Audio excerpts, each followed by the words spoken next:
So yesterday we were looking at the fact that in the 1800s there was this very significant movement around the world, especially in England and the United States, and so much so that we could call it a second Reformation. And what it was, there was this movement, and then there began to be an association. People would find out about each other, mainly through, obviously they didn't have the internet, right?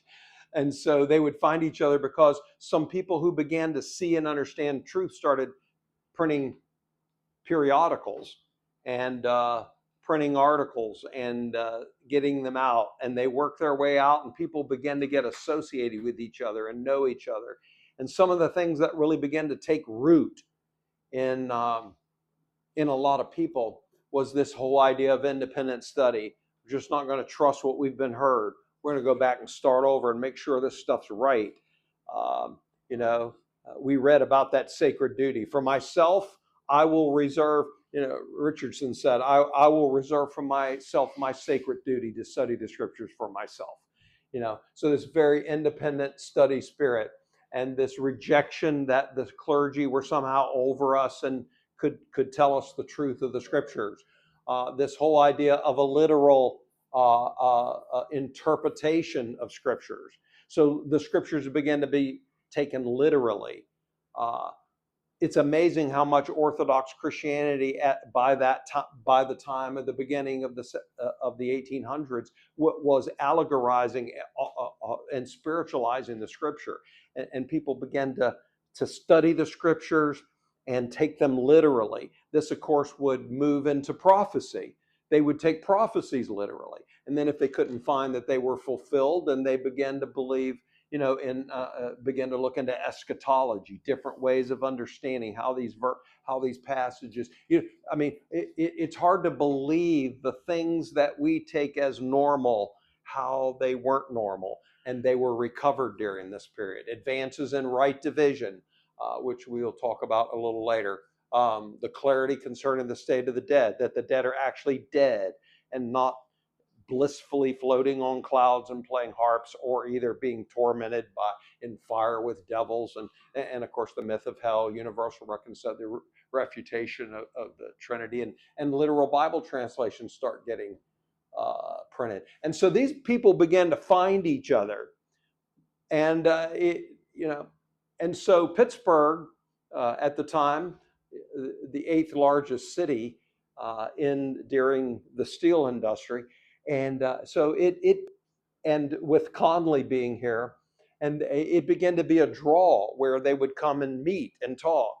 And of course, anytime you get that sort of thing happening, then movements get started, and then organizations get created. And then after a while, there's multiple organizations, because they're splintering and moving and so forth. Man's always wanting to recreate religion, even when he's trying to find freedom.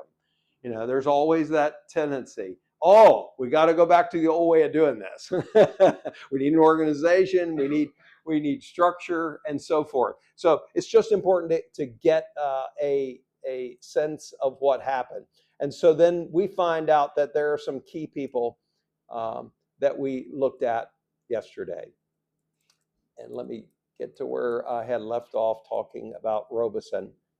And so Robeson, and again, so a key player in all this was not only Conley. By the way, a number of current organizations and movements trace their ancestry to Conley. In fact, when Conley and Russell parted ways, he was foundational in the establishment of the Christian Area Missionary Alliance. Conley was. And this was not a church, and it was not a denomination. It was a network, an association of people who were trying to accomplish some mission activities and utilize resources to do things. And he was a founding member of the Christian Missionary Alliance, and Conley was. And so a lot of people trace their, and again, there's this association, and then, okay, well, we're not doing the same thing and seeing the same thing, and we're growing, and things just keep are moving and evolving.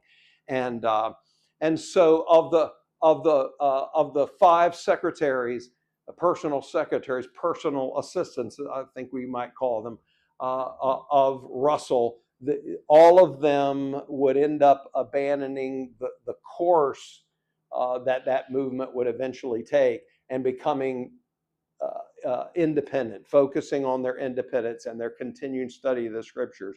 The last two of them, which Robeson is the fourth one, and then Sturgeon was the fifth, they ended up fully embracing all the truths that we hold, and began to be associated with Knock and Loudy and those men, and the Concordant Publishing concern.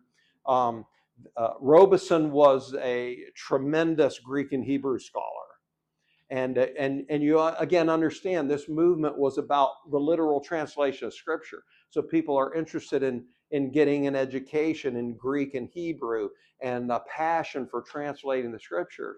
And so you can easily begin to see how Robeson's life would end up coming in contact with Knock as the concordant literal translations being translated. And so this man right here would be a key factor in the Bible that you hold. He a tremendous Greek and Hebrew scholar, was the fourth secretary of Russell. He was originally a Disciples of Christ, and studied New Testament Greek in Indiana. He actually also, after he went to Bible college, he went to art college, and he was a tremendous artist. And he made a living commercially, off and on, by as an artist, mainly to begin with, a poster artist. In fact, he worked with one of the leading poster makers in Ohio, making posters. And but then as he got more involved in the study of the scriptures, and more involved with this association of people that were in Pittsburgh, he came and lived with the Conleys for a while. And then that's when he began to serve as Russell's personal secretary, and he accompanied him around the world. And you have to think of the contacts he made, and the people he knew, and the influence that he had. And Russell actually, here's an interesting thing. Someone gave Russell a copy of Bullinger's commentary on the book of Revelation. And he gave it to his personal assistant. Think of this, man. And now here's that network again, and God's the only one, Again, there's no internet, even if you try to write somebody, it's going to take a long, what I'm saying? And someone gives Russell a commentary on the book of Revelation, which we print and keep in print. And he gave it to Robeson, his assistant. He said, read this and get back with me on what this is about. Robeson came. It impacted Robeson tremendously, understanding what Bullinger had written about the book of Revelation. And when he went back to Russell, he said, he thinks the book of Revelation is a Jewish book written to Jews, which is like the major thrust of Bullinger's commentary, that this doesn't belong to us today, and this is not written to the one body. And Russell said, I think he's right. Okay. And they begin to have this discussion. Now, one of the things that happened in the desire to keep and publish the the emphatic diaglott, tremendous version. And you can get it on Bible apps, and I encourage you to use it. It's a great translation. We print the New Testament, or at least Paul's epistles, can't remember. But anyway, we keep that part in print. And so what happened is, when Benjamin Wilson was the translator of that. And after Wilson died, the Bible House acquired the rights to, they actually purchased the printing plates from the family. And they kept printing it, but these plates began to wear, and now they have a problem. They have a problem that they either have to remake the plates or they got to find another literal translation to move. And so Robeson was sent to California because they had heard about that the concordant version had started, and it was already being released in little segments. And so he went to California to talk to Knox to see what they were doing with this version. And while he was there, they talked about Bullinger's commentary on Revelation. And so when he left with other Bullinger books, and he left with some of Knox's book.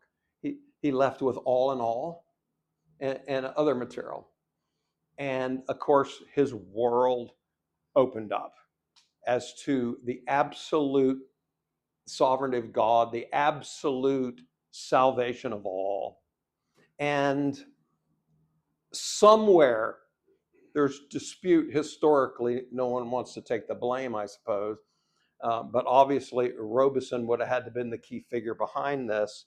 But in Watchtower magazine, which eventually would fall into the hands in the 1930s of an organization that would be the Jehovah's Witness, and they continue to publish this magazine.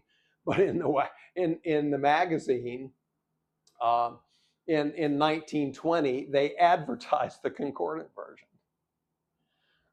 which is just astounding, really, to think about that. So now, not only is all this influence going on in the people who had left the organization that would end up being the Jehovah's Witnesses, but then within their history and within their magazine, the concordant versions being promoted.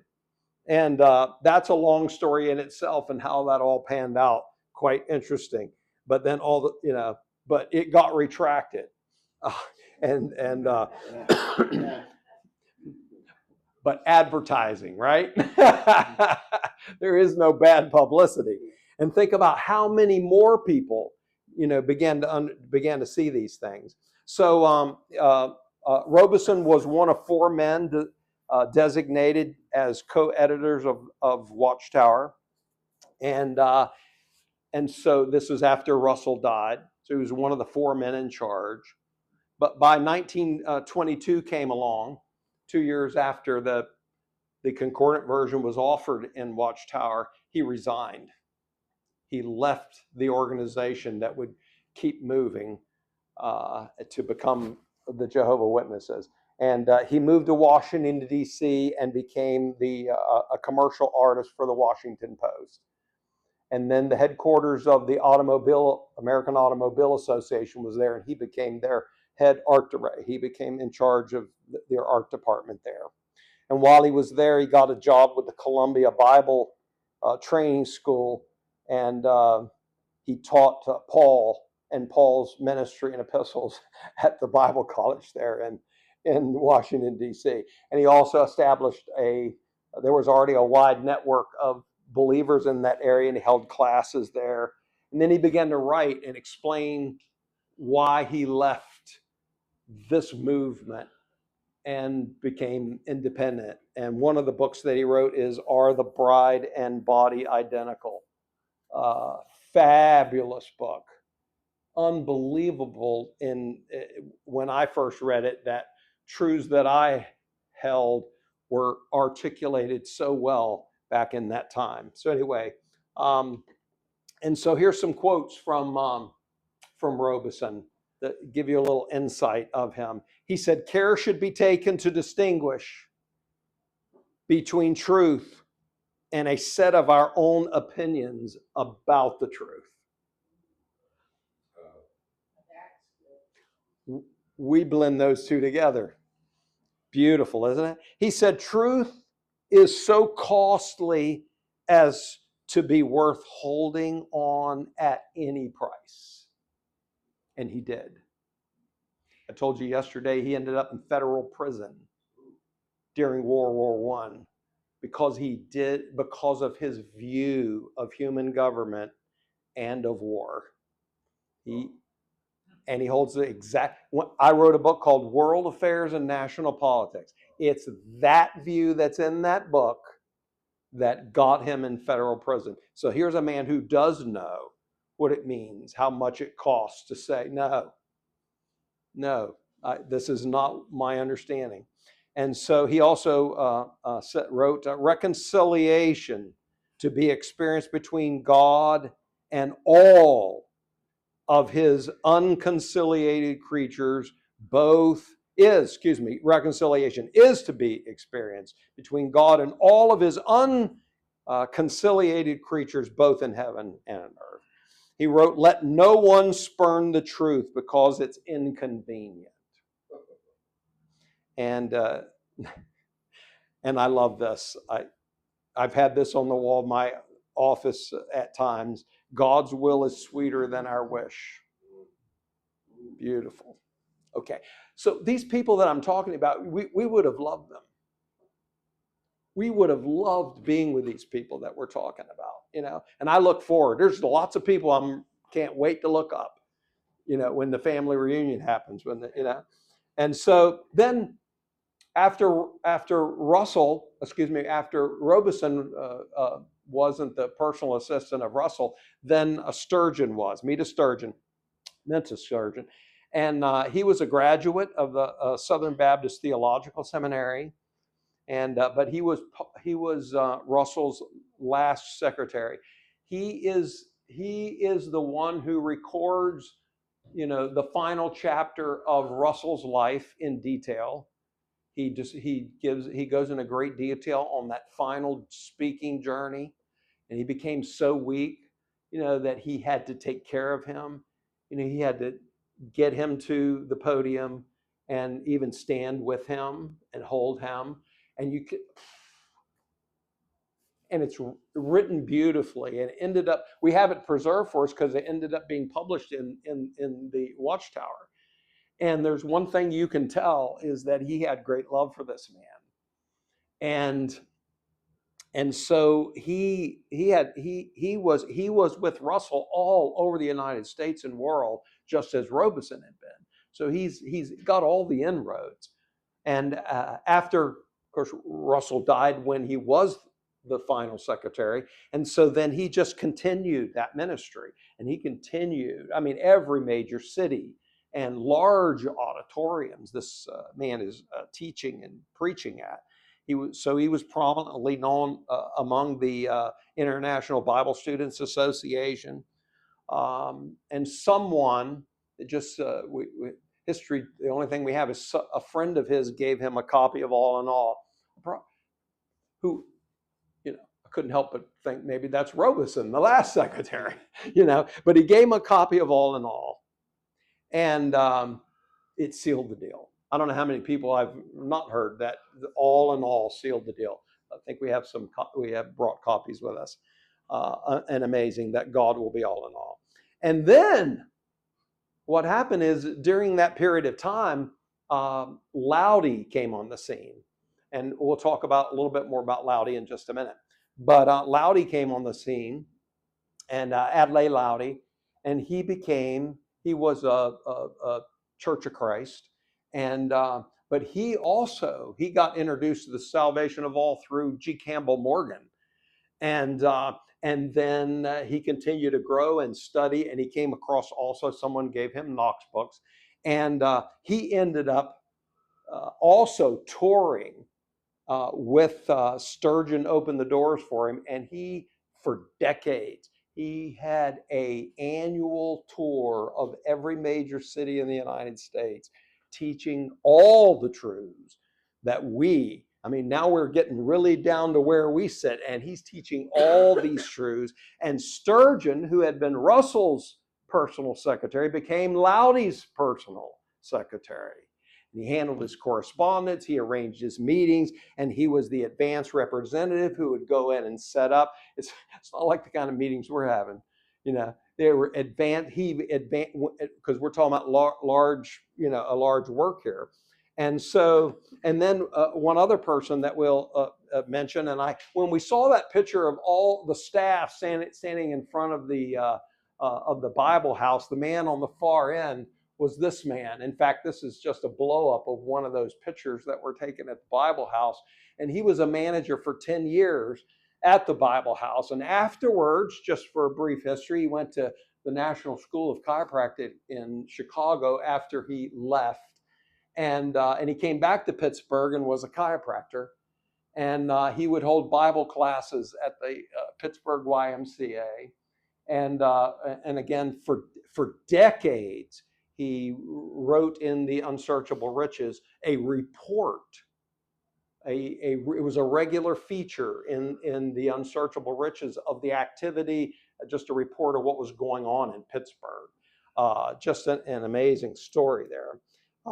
So then Loudy he was connected with Sturgeon, and Sturgeon is setting him up to these tours. Initially in these tours, when he had come to a town, he would speak for a week or two. Every evening, he would speak for a week or two, and he would systematically go through everything we believe, systematically. The state of the dead, what is hell, the salvation of all, the absolute sovereignty of God, the plan of the ages. He would systematically go through this. All of this material would eventually become, it was the text of God's Aeonian purpose. And Loudy would publish that. He would publish that by the help of those who here in Pittsburgh. And it's a book that we carry on our website.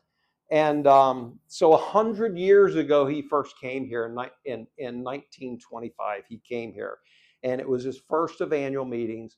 Of course, Sturgeon is here. Sturgeon, who's living here and is his personal secretary, that was the mailing address for conference work. And there's an example of a flyer that they used to pass out, announcing the meetings. God's purpose of the ages, and delivered in large halls. Anyway, just fascinating to be able to even have these pictures. And so there's the book. So the next year in 1926, these teachings that he's going around the country teaching are organized. It's funny. I usually, a lot of times I teach a series somewhere, and then I go back home and within the year or something, I got a book on that subject, and this is what he did.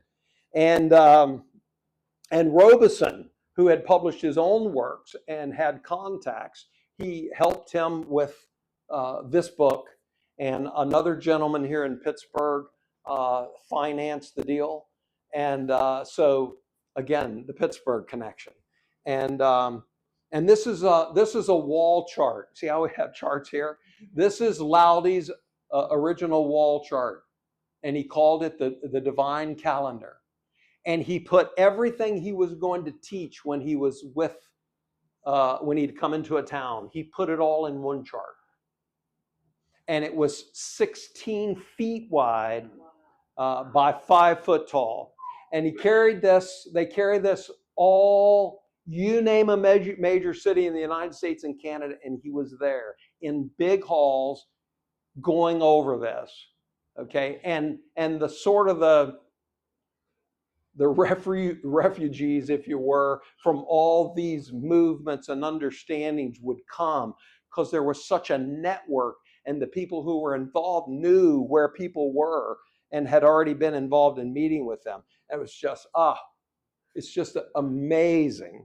Would you love to have come to Pittsburgh 100 years ago and hear Loudy? And you can hear his voice. We have on our biblical resource video YouTube channel, we have a recording about Loudy teaching on Ephesians. And it's just, this is better than my family ancestry, and it's wonderful, and to have been there. The next guy, and we're going to stop with this guy. By the way, there's other people. There was a guy named Bundy, Walter Bundy. He was a pilgrim. That's what they called him, a pilgrim with the International Bible Students Association, and they were called pilgrims because they just stayed on the road and teaching. And Walter was that, and so Russell had trained him.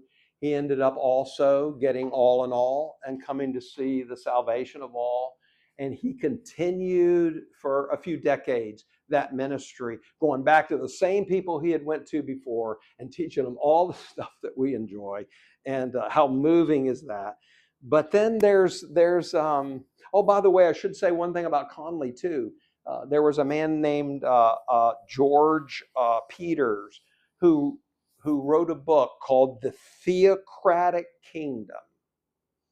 And I don't know if you understand, but Christianity had gotten, by the beginning of the 1800s, it had become amillennial, and there, prophecies not taken literally.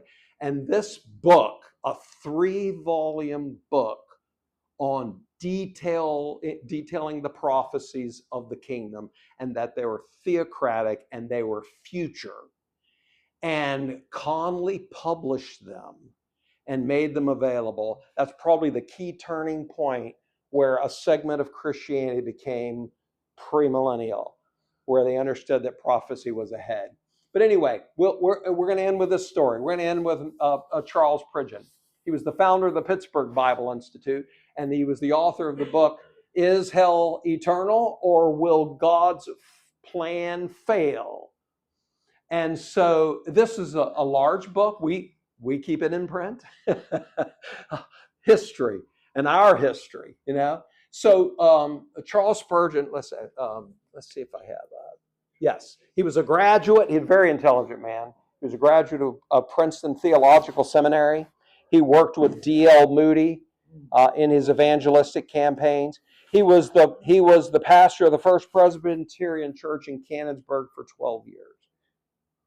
And then he came to see something. The salvation of all. He moved to Pittsburgh in 1901 and established the Pittsburgh Bible Institute. By the way, at the same time, all these other players are here in town, okay? And according to the Unsearchable Riches history, they're interacting with each other. They know each other. They fellowship with each other. And he establishes the Pittsburgh Bible Institute. He's a graduate of Princeton. And he establishes this to train Bible teachers and preachers and pastors, the salvation of all. Now, Conley died in 1897, so a little before he showed up. But Conley's wife, Sarah, she had a real attraction to Purgeon and this glory. She's like, this message of the salvation of all is like the pinnacle of all this stuff we've been searching with my husband for all these years in our home and teaching. And she became really attached to him. And then when she died, she willed everything to Pridgeon. It was $500,000 is what was left of the money that they had, and they spent a lot of money.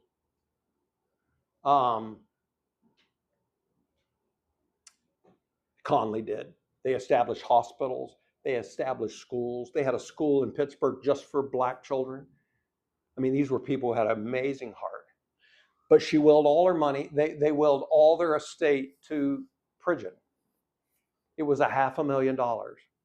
In today's money, it was $17 million in current money for him to get this message out. So he wrote this book. Is hell eternal, or will God's plan fail? And he published it. He wrote it and he published it, self-published it in 1910. Then he made a deal with Funkin' Wagnalls.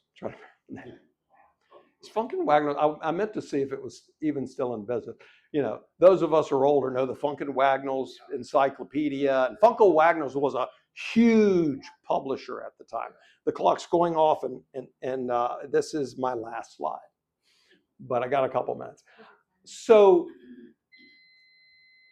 he made, by the way, let's finish this. When he died, you may never heard of his name unless you saw the book probably on study shelf and ordered a copy of this old book. With these resources, he pushed this message so hard, and boy, had the background to back it up to the world system, a graduate of Princeton, that when he died, his obituary ran in the New York Times. And you can Google it and read it, But I'm just talking about, how significant things were here in Pittsburgh. And so he struck a deal with Funkin' Wagnalls to publish his book. It helps a lot when you got $17 million. So he struck a deal with them. And because I have copies of the book, the editions that that Funkin' Wagnalls printed. Now, the advantage of Funkin' Wagnalls, he printed the book himself, but the edition with Funkin' Wagnalls, it's available all over the world. It's in bookstores. It's in universities. It is, Funkin' Wagnalls is a huge deal in that day. A king publisher. And so what they did was, the deal was he would finance the publishing so that Funkin' Wagnalls had no expense. And then it would be offered, Funkin' Wagnalls is all about making money, and it would be offered for sale. And they would take all the sales of that money, they would give none to Pridgeon. All the money would go to Funkin' Wagnalls into a bank account. His portion would go into a bank account. And every year the price of the book would be reduced by over how much money was in the bank account. So the book was worldwide, in bookstores, in universities and college, from a Princeton graduate, and the price got cheaper every year, to nearly, it was cost nothing that you could get the book for. Then they did it again in 1930. So this is a beautiful picture. Now, when you think about all these men and all their travels all around the world, and all these meetings, and all these publications, and all these printings, and all these literal translations, and all these books that are out there, and where are all the, what happened to all those copies, that people are exposed to? And people who know the salvation of all today, if we could see the behind-scene trail, sooner or later, almost undoubtedly, it probably makes a path across here in Pittsburgh, And why wouldn't it be? Because this is his story, isn't it? It's history. It's God's story. And as you know, right after all of this happened, the steel industry, started its decline. At one point, 60% of all the steel in the United States came from right here. Yeah. And now, and for decades, it's a shell of itself. But who wrote that whole story? God did. Who wrote Pittsburgh? Pittsburgh's history is God's story. And it's not easy, it's not hard to fathom that God wrote this story so that remnants of people like us, 100 years later, would know these truths, and we don't even really know how we got them exactly, and the people that were influenced. Where did it go? It's only been 100 years ago. Yeah. Yeah, just all went away. Well, a lot of it all turned into organizations, denominations that abandoned the truths and moved on out. And but God winds it down. Everything's in a cycle. Man's not going to get the glory. Some organization's not going to get, some grand poobah's not going to get the glory. And in fact, most of this you don't even know anything about. But that's a beautiful thing. You know what we do know? We know the truth. We know the salvation of all, the sovereignty of God. We know that death is death. We know these things, and it's beautiful. And thank God we have this little glimpse of probably how we came to do that, and who our ancestors were. This is more God's operation, someone's living room. God keeping things all, not many, Paul said.